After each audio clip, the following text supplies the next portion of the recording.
ये लीजिए बहन जी, हम काली मंदिर से बहू के लिए ये धागा बनवा कर लाए हैं। हल्दी मेहंदी की रस्म के बाद आप उसे ये पहना देना। हमारे राजस्थान में ये मान्यता है कि कच्ची हल्दी की महक दुल्हन को कमजोर करती है। आप इस बात का ख्याल रखना। हल्दी की रस्म के बाद घर से बाहर न जाने देना बहू रानी को। आप चिंता मत कीजिए बहन जी, हम आज ही मेघा को ये धागा बांध देंगे। किसी की बुरी नजर नहीं पड़ेगी उस पर। आपकी अमानत बनकर रहेगी अब वो 5 दिन के लिए।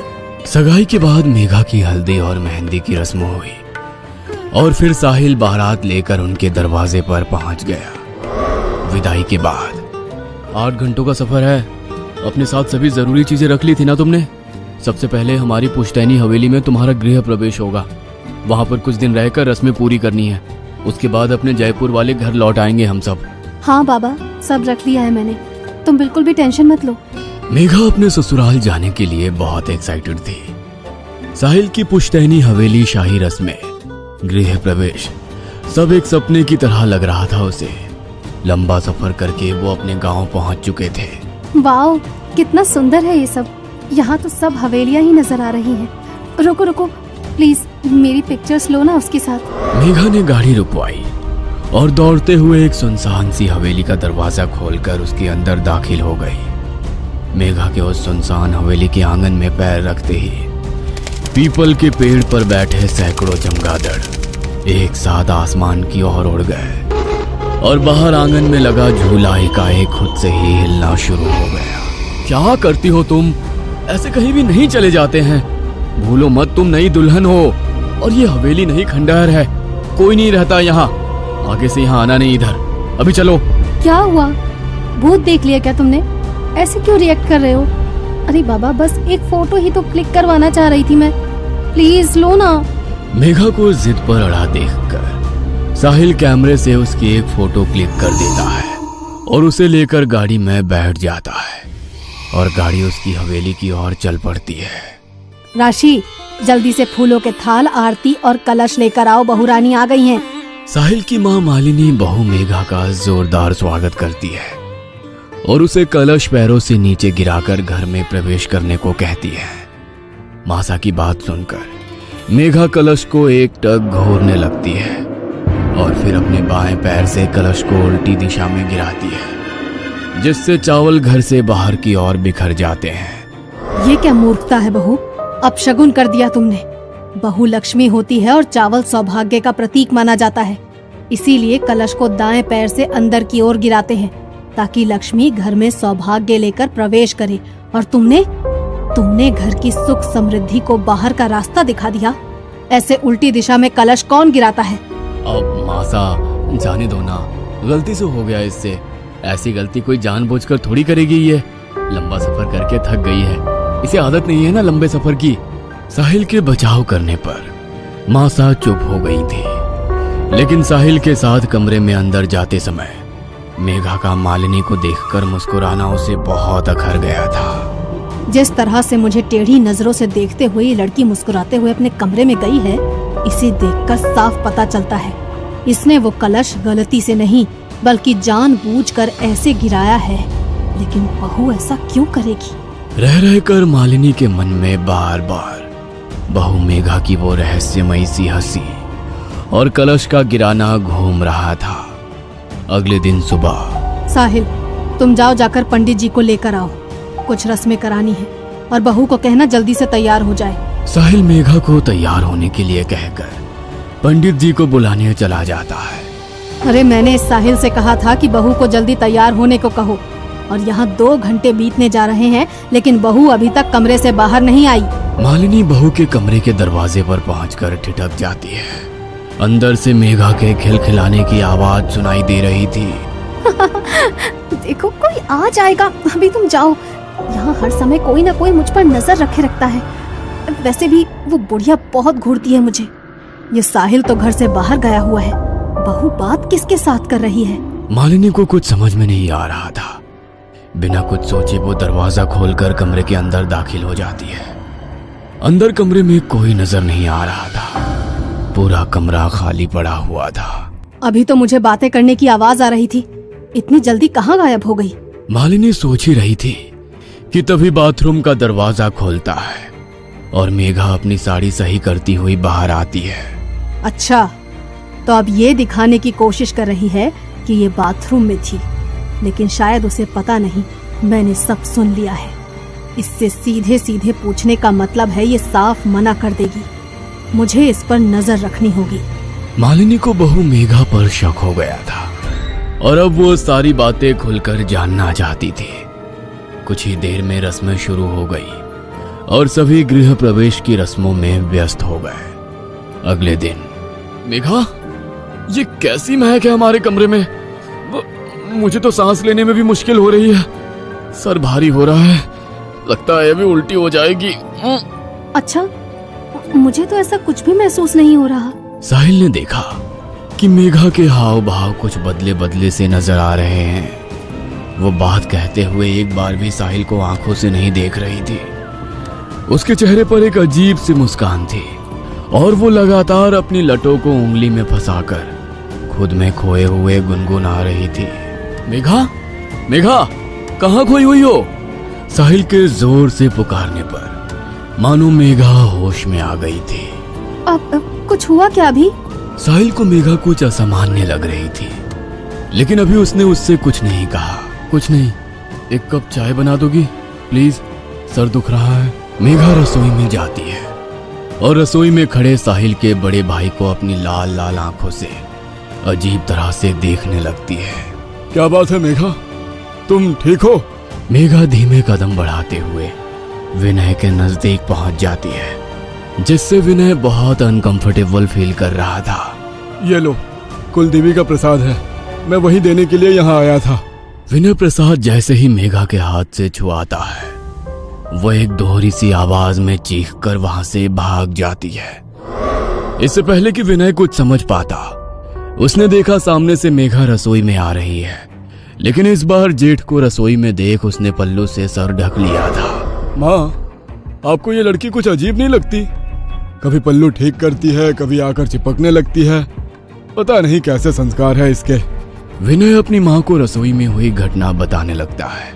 अरे एक नंबर की चरित्रहीन लड़की पल्ले पड़ गई हमारे। छी, तुझे आकर छूने की कोशिश कर रही थी। नई बहू की इस हरकत को जानकर मालिनी के पैरों तले जमीन सरक गई थी। पहले मैंने उसे कमरे में किसी से बात करते सुना, और अब ये घटना। कैसी सड़क छाप लड़की आ गई है इस घर में।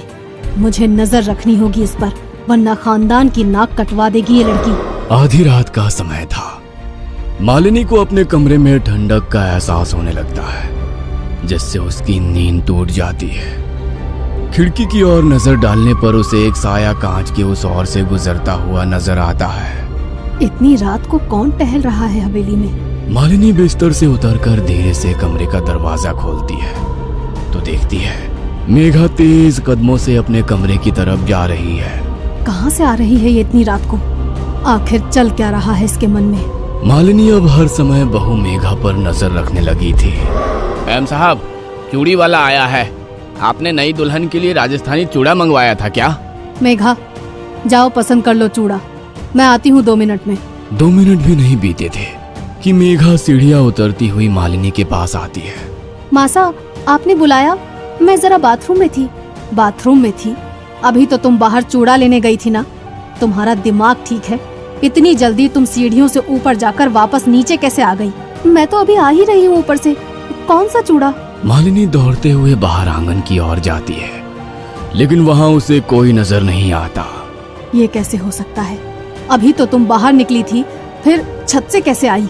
मुझे कुछ समझ नहीं आ रहा। उसी रात, माँ, मैं एक दोस्त की शादी में जा रहा हूँ, कल लौटूंगा, आप ख्याल रखना अपना। साहिल के जाने के कुछ देर बाद मालिनी को मेघा के कमरे से किसी की मर्दाना आवाज सुनाई देने लगती है। मालिनी बहू के कमरे का थोड़ा सा दरवाजा खोलकर अंदर झांक कर देखती है। अंदर का मंजर इतना डरावना था कि मालिनी के पांव अपनी जगह पर जम से गए थे। अंदर कमरे में सिर्फ मेघा थी और वो आराम कुर्सी पर दोनों पांव ऊपर करके सिमट कर बैठी हुई थी। कुर्सी लगातार जोर जोर से हिल रही थी। मेघा के मुंह से एक भयानक सा स्वर सुनाई दे रहा था, जैसे औरत और आदमी की आवाज एक साथ सुनाई दे रही हो। मेघा लगातार हंसती जा रही थी और टूटी फूटी उखड़ती सी बोली में अस्पष्ट सा कुछ बड़बड़ा रही थी। अचानक मेघा ने हंसना बंद कर दिया और गंभीर होकर झटके से दरवाजे की ओर देखा। मालिनी को ऐसा महसूस हुआ जैसे मेघा ने उसे देख लिया है, इसलिए वो तुरंत 2 कदम पीछे हट जाती है। ये क्या था? क्या हो रहा है इस लड़की को? मुझे यहाँ से चलना चाहिए। साहिल भी घर में नहीं है। मुझे कुछ ठीक सा महसूस नहीं हो रहा। मालिनी नीचे आकर अपने कमरे का दरवाजा बंद कर लेती है, लेकिन रह रह कर उसे बहू का वो हंसना और खुद को घूर कर देखना याद आ रहा था। मालिनी अपने कमरे में बिस्तर पर सिमटी बैठी थी कि तभी उसके दरवाजे पर दस्तक हुई। इतनी रात को कौन आया होगा? घर में तो बस मेघा और मैं ही हैं। दरवाजे पर होती दस्तक लगातार बढ़ती जा रही थी, जिसके कारण मालिनी पसीने पसीने हो रही थी। कुछ देर बाद दरवाजा पीटने की आवाज अपने आप बंद हो जाती है। लगता है मेघा अपने कमरे में चली गई है। एक बार जाकर देखती हूँ। मालिनी दरवाजे में बने होल से बाहर झांकने की कोशिश करती है तो उसे होल के ठीक सामने मेघा का सफेद पड़ा हुआ चेहरा नजर आता है, जिसे देखकर मालिनी एक बार फिर से पीछे हट जाती है। मालिनी के कमरे में अचानक ही जमीन पर खून से बने पैरों के निशान बनने लगते हैं और देखते ही देखते वहां से गायब हो जाते हैं। मालिनी को इतना समझ में आ गया था कि कुछ तो है जो उसे अपने होने का एहसास दिला रहा है, जो मालिनी को यह बताना चाहता है कि दरवाजा बंद कर लेने से वो उसे अंदर आने से रोक नहीं सकती। डर ने मालिनी के दिल और दिमाग को पूरी तरह से अपने कब्जे में कर लिया था। रात मानो सदियों से भी लंबी हो गई थी उसके लिए। किसी तरह रात बिताने के बाद अगली सुबह जब साहिल घर लौटता है तो मालिनी उसे काफी बेचैन महसूस करती है। क्या बात है बेटा, इतने परेशान क्यों नजर आ रहे हो? माँ, मेघा घर पर आ गई है क्या? अरे वो गई ही कहाँ थी जो लौट कर आएगी। मेघा के बारे में तो तू बात ही मत कर। जो मैंने कल रात देखा ना, अगर तुझे पता चला तो तेरे पैरों के नीचे से जमीन खिसक जाएगी। क्या बात कर रही हो? क्या देख लिया आपने कल रात ऐसा? मेघा कल रात घर में तो थी नहीं, फिर आपने देख क्या लिया? तेरा दिमाग तो खराब नहीं है। घर में नहीं थी तो कहाँ थी पूरी रात? घर में ही थी और क्या क्या किया है ना उसने कल रात में, वो सिर्फ मैं ही जानती हूँ। किसी तरह भगवान का नाम लेकर रात बिताई है मैंने। अरे माँ, आपके सामने ही ना कल मैं मेघा को अपने साथ शादी में लेकर गया था। पूरी रात वो मेरे साथ ही थी। फिर पता नहीं अचानक सुबह 4 बजे कहाँ गायब हो गई।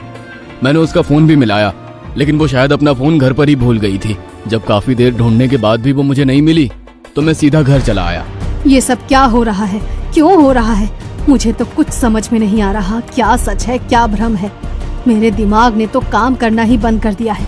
अरे तू तो अकेला शादी में गया था ना, और वो मेघा पूरी रात यहाँ घर में ही थी। मैंने अपनी आंखों से देखा उसे। उसके कमरे में वो पागलों की तरह हंस रही थी वो, और फिर उसके बाद आकर मेरे कमरे का दरवाजा पीटने लगी। जानवरों की तरह गुर्रा रही थी तेरी बीवी। मुझे तो ये सब कुछ और चक्कर लगता है। अगर तूने अपनी आंखों से देखा होता ना, तब तुझे समझ में आता कि मैं क्या कहना चाह रही हूँ। कैसी बेतुकी बात है। अरे एक ही इंसान एक ही समय में 2 जगह कैसे हो सकता है? ये सारी कंफ्यूजन मेघा के कारण ही हो रहा है ना। कहाँ है वो? उसी से पूछते हैं कि वो कल रात को कहाँ थी। कहीं ऐसा तो नहीं है इस घर में कोई मेघा का बहरूपिया घुसा है? कोई फिल्म चल रही है क्या यहाँ पर, जहाँ पर डबल रोल होंगे और वो हमारे घर में घुस आएगा? मेघा, कहाँ हो तुम मेघा? साहिल के बार बार मेघा मेघा चिल्लाने पर भी मेघा सामने नहीं आती। वो तो कोई जवाब ही नहीं दे रही है। कहाँ है वो? अरे अपने कमरे में है, और कहाँ जाएगी? देख बेटा, मैं तो तेरे कमरे में जाने वाली हूँ नहीं, तो खुद ही जा और अपनी आंखों से देख। माँ की बात सुनने के बाद साहिल तेज कदमों से सीढ़ी चढ़ते हुए अपने कमरे की ओर जाता है तो देखता है कि कमरे में रखी आराम कुर्सी लगातार हिल रही है। मेघा, मेघा! कमरे में जाकर साहिल के मेघा मेघा पुकारने पर लगातार हिल रही आराम कुर्सी अचानक से रुक जाती है। अरे कोई नहीं है ऊपर कमरे में, कमरा खाली पड़ा है, और आप कह रही हैं कि वो कल रात भर से अपने कमरे में ही है। माँ, हमें मेघा को ढूंढना होगा। वो आखिर ऐसे अचानक से कहाँ गायब हो गई? मुझे कुछ भी समझ में नहीं आ रहा। कहाँ ढूंढूं, कहाँ जाऊं? अरे क्या जरूरत है अपशगुनी लड़की को ढूंढने की? मुझे तो लगता है वो इंसान नहीं, कोई चुड़ैल है। जिस दिन से ये इस घर में आई है उस दिन से कुछ न कुछ हो ही रहा है। पहले भी मैंने इसे एक ही समय पर 2 जगह देखा है। मैं तो कहती हूँ अच्छा है खुद ही चली गई, पीछा तो छूटा इस मुसीबत से। माँ, तुम ये कैसी बातें कर रही हो? मेघा मेरी पत्नी है और मैं उसे बहुत अच्छे से जानता हूँ। वो कोई चुड़ैल नहीं है। जरूर कुछ ना कुछ हो रहा है उसके साथ। मैं जा रहा हूँ पुलिस में रिपोर्ट लिखवाने, कहीं मेघा के साथ कुछ अनहोनी ना हो जाए। अरे पुलिस में रिपोर्ट लिखवाने से कुछ नहीं होगा। मेरे साथ पहाड़ी वाले बाबा के पास चलो, अब वही कोई उपाय बताएंगे। मुझे तो ये कुछ और ही चक्कर लग रहा है। मालिनी और साहिल पहाड़ी वाले बाबा के पास जाते हैं और उन्हें सारी समस्या सुनाते हैं। बाबा आंख बंद करके कुछ देर साधना में लीन हो जाते हैं। कुछ देर बाद, तुम्हारी बहू के पास समय बहुत कम है। कल अमावस्या की रात है। अमावस की रात काली शक्तियों की ताकत सबसे ज्यादा होती है और तेरी बहू जिस शक्ति के प्रभाव में है ना, वो तो वैसे भी बहुत ताकतवर है। लेकिन बाबा, मेरी पत्नी तो लापता है। उसका तो कहीं पता ही नहीं चल रहा है। मैं करूं तो क्या करूं? ठीक है, चलो मेरे साथ। साहिल और मालिनी के साथ बाबा उनकी हवेली पर पहुंचते हैं और हवेली के अंदर आने के बाद कुछ देर तक वहां बैठकर मंत्र साधना करते हैं। तुम्हारी पत्नी यहाँ कहीं आस पास नहीं है, लेकिन कहाँ है यह जानने के लिए मुझे अपनी तंत्र शक्ति का प्रयोग करना होगा। क्या तुम्हारे घर के आसपास कोई ऐसा निर्जर घर है जहाँ कोई आता जाता ना हो? हाँ बाबा, याद आया। शादी के बाद जब मैं पहली बार मेघा को लेकर हवेली आ रहा था तो रास्ते में चौसर वाली हवेली पड़ी थी। मेरे मना करने के बाद भी मेघा ने हवेली के अंदर कदम रखा और एक फोटो खिंचवाई थी। मैं अभी आपको वो फोटो दिखाता हूँ। हड़बड़ी में साहिल अपना मोबाइल निकालता है और बाबा को वो फोटो दिखाने लगता है। फोटो में बाबा को मेघा के पीछे एक काली परछाई नजर आती है, जिसे देखकर साहिल, मालिनी और बाबा चौंक जाते हैं। अब तो आप लोग समझ ही गए होंगे ना कि पिछले कुछ दिनों से जो आपके घर में चल रहा था उसका कारण क्या था। कहाँ है वो हवेली? मुझे वहां लेकर चलिए, शायद आपके सारे प्रश्नों के उत्तर वहीं मिलेंगे। साहिल और मालिनी बाबा को उनके घर से कुछ कदमों की दूरी पर बने चौसर वाली हवेली में ले जाते हैं। पूरे गांव में ऐसी अफवाह थी कि हवेली में कुछ तो ऐसा है जिसके कारण वहां हर समय मनहूसियत पसरी रहती है। हवेली में रहने वाला परिवार बरसों पहले हवेली को वीरान छोड़कर यहां से पलायन कर गया था। बाबा, साहिल और मालिनी हवेली में पहुंचते हैं तो देखते हैं कि मेघा चौसर वाली हवेली में लगे झूले पर झूल रही है और लगातार हंसती ही जा रही है। जैसा मैंने सोचा था, इसका मतलब मेरा अंदाजा बिल्कुल सही था। आप लोग पीछे हट जाइए, मुझे पता है कि मुझे क्या करना है। बाबा नमो नारायण भगवते वासुदेवाय कहते हुए हवेली का दरवाजा खोलकर धीरे धीरे मेघा की ओर बढ़ने लगते हैं। साथ में लाए हुए सिंदूर से वो झूला झूल रही मेघा के चारों ओर एक घेरा बनाते हैं और फिर मंत्र पढ़ते हुए लगातार पानी की छींटें उसकी ओर मारने लगते हैं। बाबा के लगातार मंत्र पढ़ते जाने के कारण मेघा जमीन में बैठकर जोर जोर से चिल्ला रही थी। ये क्या हो रहा है मेरी मेघा को? बाबा, वो ठीक तो हो जाएगी ना? मुझे लग रहा है उसे बहुत तकलीफ हो रही है। बाबा इशारे से साहिल को पीछे रहने के लिए कहते हैं और लगातार मंत्रों का जाप करते रहते हैं। कुछ देर के बाद मेघा निहाल होकर जमीन में गिर गई थी। बाबा इशारे से साहिल को मेघा को उठाने के लिए कहते हैं। साहिल गोद में उठाकर मेघा को हवेली से बाहर निकल आता है। मेघा के हवेली से बाहर आते ही बाबा हवेली के दरवाजे पर मंत्र पढ़ते हुए एक नक्शा सूत्र बांध देते हैं और एक धागा मेघा के गले में भी पहना देते हैं। आपकी पत्नी अब खतरे से बाहर है, लेकिन ध्यान रहे, मेघा तो क्या, गांव की कोई भी महिला इस हवेली के आसपास ना आने पाए। जानना नहीं चाहोगे कि आखिर तुम्हारी पत्नी के साथ क्या हुआ था? इस हवेली में एक शक्तिशाली जिन्न का साया है। आपका समय अच्छा था जो सही समय पर मैं आपको मिल गया, वरना बहुत बड़ा अनर्थ हो जाता। इतने दिनों से जो आप लोगों को भ्रमित करके भटक रहा था वो एक जिन्न था। जो आपकी बहू को अपने साथ ले जाना चाहता था। आप शायद जानते नहीं, जिन्न बहुत शक्तिशाली होते हैं। एक बार किसी के पीछे पड़ जाए तो फिर आसानी से उसका पीछा नहीं छोड़ते।